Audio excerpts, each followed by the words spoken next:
everybody take out your phones. The title of my talk is Lessons in 140 Characters, and I bet you know what that means, right? So on each one of my slides, I just have one tweet. And the reason I did that is for a few reasons. One, keep it simple, stupid. I think that we're talking about some very complex topics. If I have one very digestible tweet on a slide, chances are you might pay attention. The second is that I wanted to pick a language that you use. You guys are young, technology savvy. Probably a lot of you are Twitter users, right? So hopefully you can generate some interest. That's the third reason I did it. Hopefully you can generate some interest for both John Lothian's intern series and for my book. So I did all the work for you, so all you have to do is tweet. That's my Twitter handle. Okay, Architects of Electronic Trading. I wrote a book that covers views on technology, where it's going, and why it should matter to you.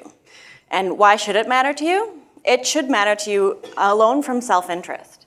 So technology is an immensely growing field, as many of you know. How many of you are self-proclaimed technologists?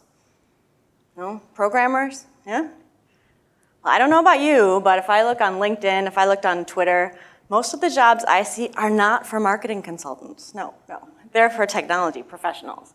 And that is something that's growing. So in my book, I interviewed 20 leaders from 16 different firms, and they tell you where they think technology is going.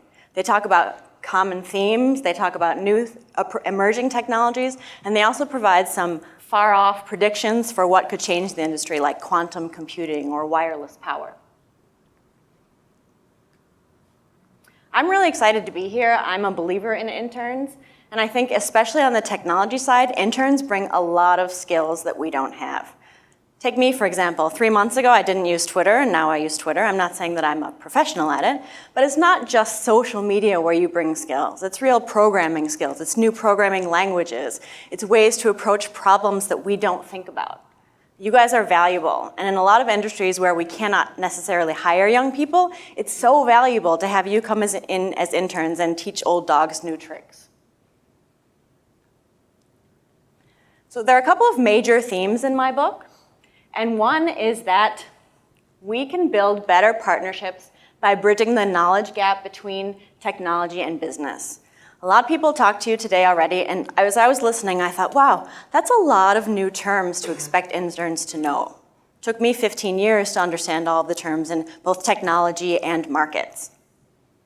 So what I did was I interviewed people, and I put their thoughts together in Q&A format so that you could digest it all. How do we know what technology can do for us on the business side unless we understand it? I think a lot of times people on the business side shut down because we don't understand what these technology terms are. They're scary.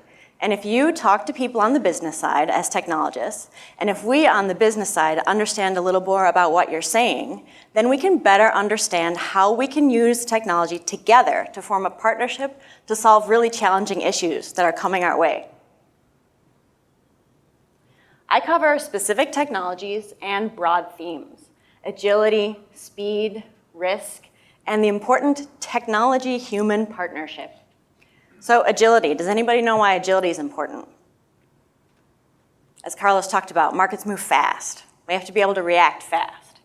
But did you know that if your technology is what's called enterprise class technology is up and running, you have a solid technology foundation in place at your firm, you can worry about the business of markets and worry less about keeping your technology up to speed.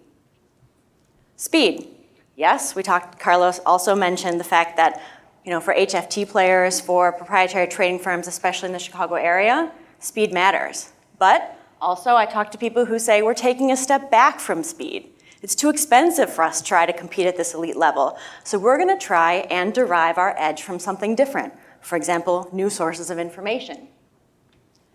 And then risk is a big topic in my book. Risk is something that we're not doing well enough, according to at least 3 or 4 people in the book. So they say, okay, we have all this great technology, but we're not utilizing it to make sure that our markets are safer. Some people advocate for industry-wide risk controls. But another thing that people talk about is this technology-human partnership. So we can use risk controls and put them in place to catch things like fat finger errors or people pressing the wrong key willfully, people overstepping their bounds. But when it comes to more complex analyses of big positions, multi-legged positions, you need smart people evaluating data. So technology is never going to take over, but it can assume a more important role.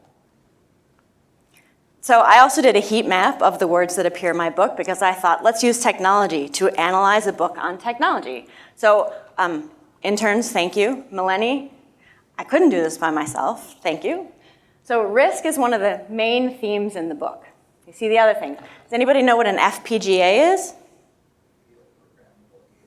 Yeah, right? A lot of people in the industry don't. And so what I did was I talked to somebody and we really defined it. A field programmable gate array is something that allows you to custom code a chip to do what you want it to do. One of the advantages is that you can wipe it clean, markets react quickly. You can reprogram without going and purchasing another chip. A GPU,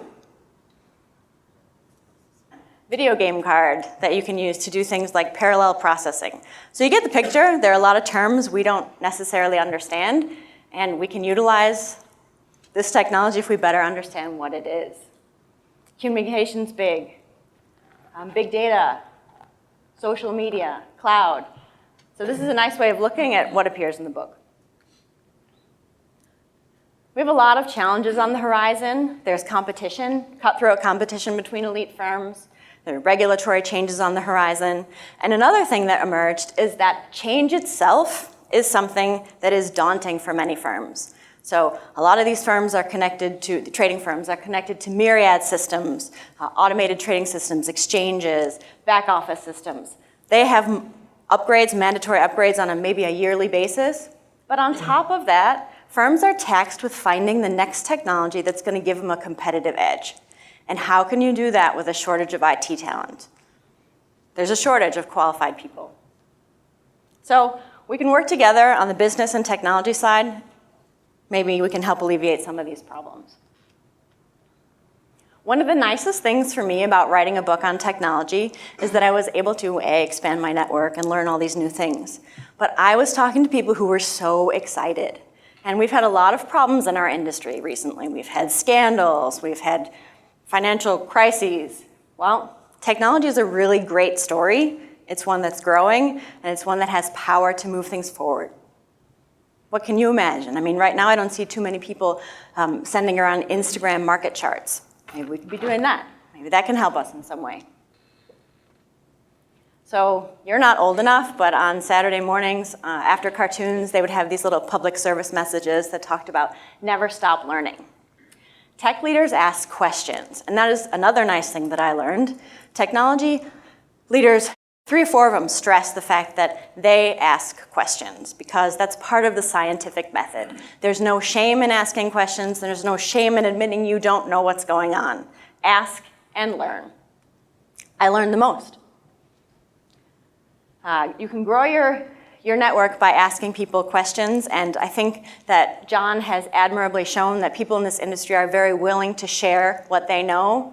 I think we all need to give John a round of applause here because intern programs didn't exist when we were younger, and in a way, he's a mentor to you all, just as he has been to me.